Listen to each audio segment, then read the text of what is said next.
Hi and welcome to the MALAT Cookery channel. Today I want to go through one of the spice packs that the MALAT sell, which is the Indian spice pack.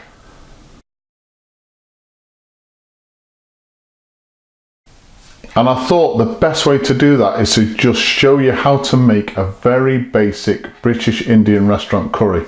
And the curry that we're going to make today is a Rogan Josh. So it'll be a chicken Rogan Josh, and I'll show you the component parts of the spice pack, the Indian spice pack, but also show you the very basics of putting together a British Indian restaurant curry, the type of curry that you get in an Indian restaurant or a takeaway. As usual, a full list of ingredients will be given at the end of the video, so let's have a look at the spice pack and what we're going to be using today. So first thing I want to do is to just go through the individual spice blends within the MALAT curry spice collection. So the first one is Kashmiri Bazaar curry powder.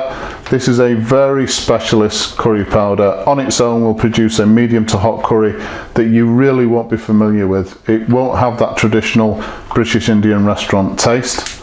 But I use Kashmiri Bazaar when I'm producing a hot curry, something like a Madras or a Vindaloo. Gives a great addition to that. Curry based gravy, so this is used in every single curry that I do. In 85 to 90% of British Indian restaurant curries produced by restaurants and takeaways, they use a base gravy. This is a really convenient way of doing it. If you're producing a base gravy from scratch, which I've done in the past, you better take about half a day out to do that for the prep time and the cooking time as well, whereas with this it takes literally 2 minutes. Garam Masala, bags of flavour, bags of aroma with Garam Masala. Now I normally use Garam Masala at the end of the cooking process, so literally 5 minutes before the curry is placed onto the plate, I'll add some Garam Masala if needed to the type of curry that I'm doing. Tandoori Masala spice mix, so this is mainly used as a marinade, so I'll add this to natural yogurt to produce either in a curry, something like a tikka masala, or I'll use it as for tandoori chicken on the barbecue, grill it, absolutely perfect. Curry mix powder, so this is a really versatile product. It isn't curry powder, so don't get curry mix powder and curry powder mixed up together. They're two completely different products. So curry mix powder is used either during the cooking process, or we can use this as a marinade at the start. And for the Rogan Josh that we're going to be doing, we'll be using curry mix powder both for the marinade with natural yogurt for the meat, and then also we're going to be using it in the body of the curry sauce as well.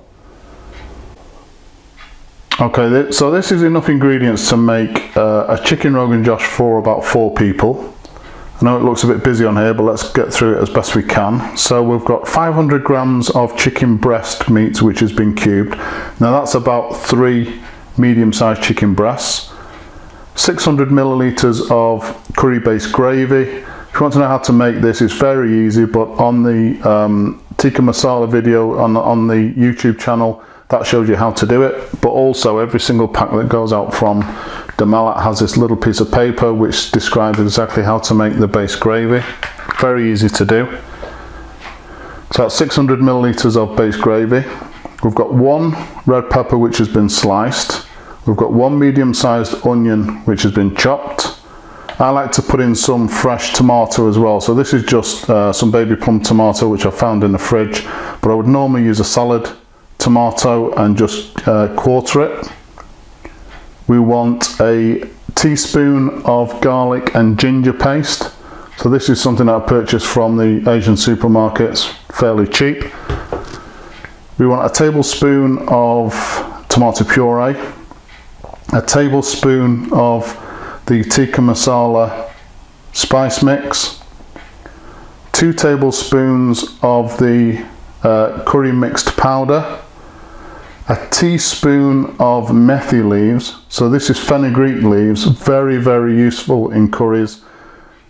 Again, purchased from Asian supermarkets, but really cheap, and a bag of this methi leaves will last you a long time. Also in there is a half a teaspoon of the Garam Masala. We also want some natural yogurt. I'm not going to use all of this, but this is split into various parts of the curry, so we'll go through that as well. And then also we need some vegetable oil for cooking. So the first thing I want to do before we get into the cooking stage is just to explain the very basics of BIR cooking, or British Indian restaurant cooking. So there's basically just three parts to it. The first part is the meat or vegetable prep. So if we're doing a vegetable curry, it's the veg prep. If we're doing a meat curry, it's the meat preparation. So that's the first part.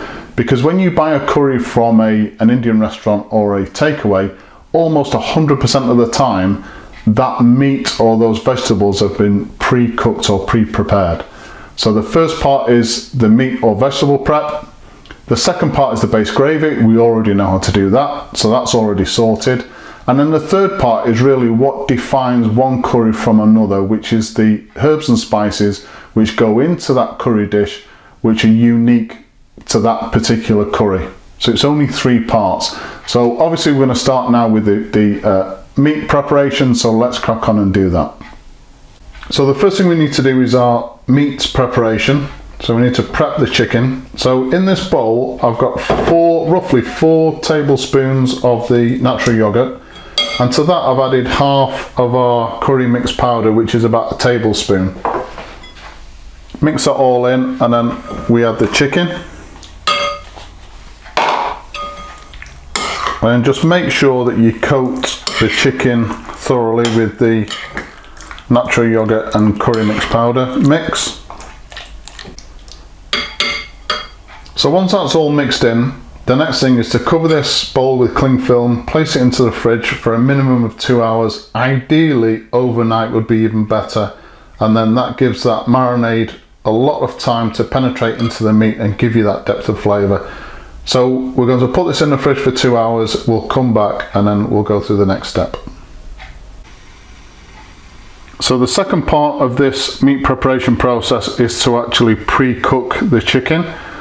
So I've had the chicken in the fridge for 2 hours. It's then been taken from the fridge and it's been left to rest for about 20 minutes to get up to room temperature before we actually cook the chicken. So this is now going into some gently simmering water, about 1 litre of water in here, and we're just going to cook the chicken through, remove it with a slotted spoon, and then move on to the next part of making the curry.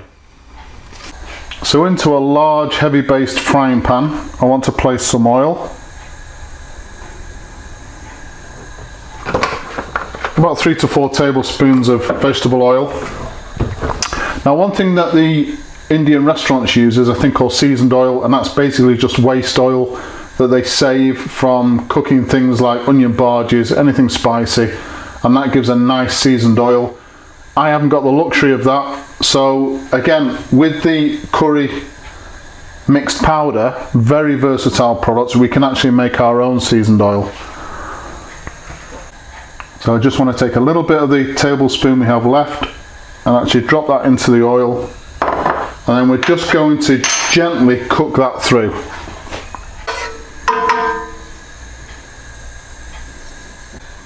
So into our seasoned oil now, we just want to place the onions. And all we're going to do with these now is just to soften them up. So these onions are now softened up. The next thing we want to do is to put in the tablespoon of tomato puree.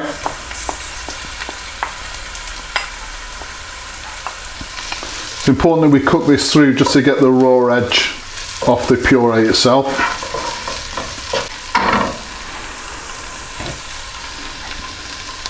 We now want to add in the garlic and ginger paste, and again just cook that through for about 30 seconds. We then add the methi leaves.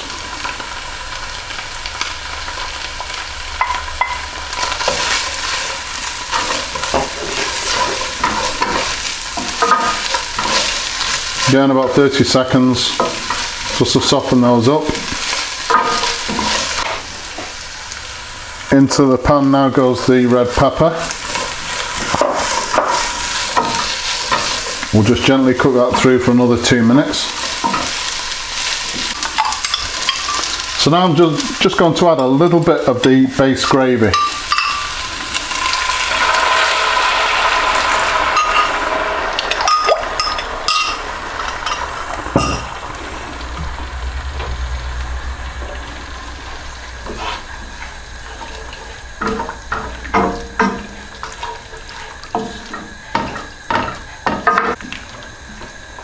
And as that starts to thicken up, I want to add the remainder now of our curry mixed powder.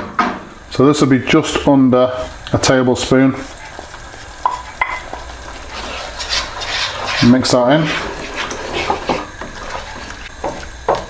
Okay, and the next thing I want to do, so here I've got the tablespoon of tandoori masala spice mix, and I've added 2 tablespoons of natural yogurt. That's the next thing to go in.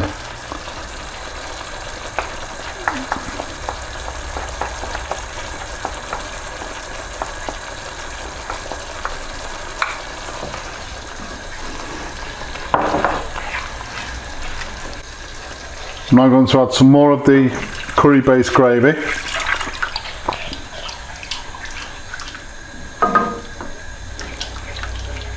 Again, this is just something you need to judge with regard to whether you put it all in or just some of it. There's definitely enough base gravy in 600 millilitres. It's just how much actual curry sauce you like with your curries. So I'm going to leave it like that for now. Just going to bring this up to temperature now, and then I'm going to add our pre-cooked meat. So the pre-cooked meat now goes into the curry.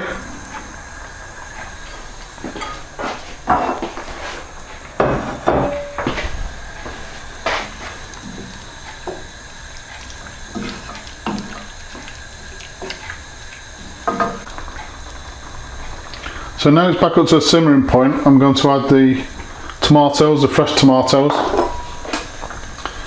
and mix those in. And then the next thing I'm going to do now is just to leave it to simmer gently, just reduce slightly and thicken up. And about 5 minutes before serving, I'm going to add the garam masala. So the curry's been simmering now gently for about 30 minutes. I don't know if you can see this red film that's developing on the surface. That's the oil coming through the curry, and it's always a really good indication that the curry's cooked. So 5 minutes or so before serving this, then the last thing I'm going to add is the garam masala. That just gives an extra flavour boost and just makes the curry perfect. So it's thickened up nicely. I've got about 60 to 100 mils of base gravy left, so I didn't use the full 600 mils. But again, that's your call, depending on how thick you like the sauce of the curry. So in 5 minutes, this will now be served. So that's the curry done. Right, Chicken Rogan Josh, cooked from scratch using the MALAT curry spice collection. So these are just, I told you it was going to be basic stuff. These are just real basics of producing a British Indian restaurant curry. If you've never done curries before from scratch, start with that and build from there, because there are regional differences. And also this is to produce a very mild Rogan Josh curry. If you want it spicier, you can use things like the Kashmiri Basar spice mix. But please, if you're going to use that, use it sparingly. And I'm talking about less than 1/4 teaspoon to start with and build from there. So please subscribe to the channel. And as usual, if you've enjoyed the video, hit the like button. And thank you very much for watching.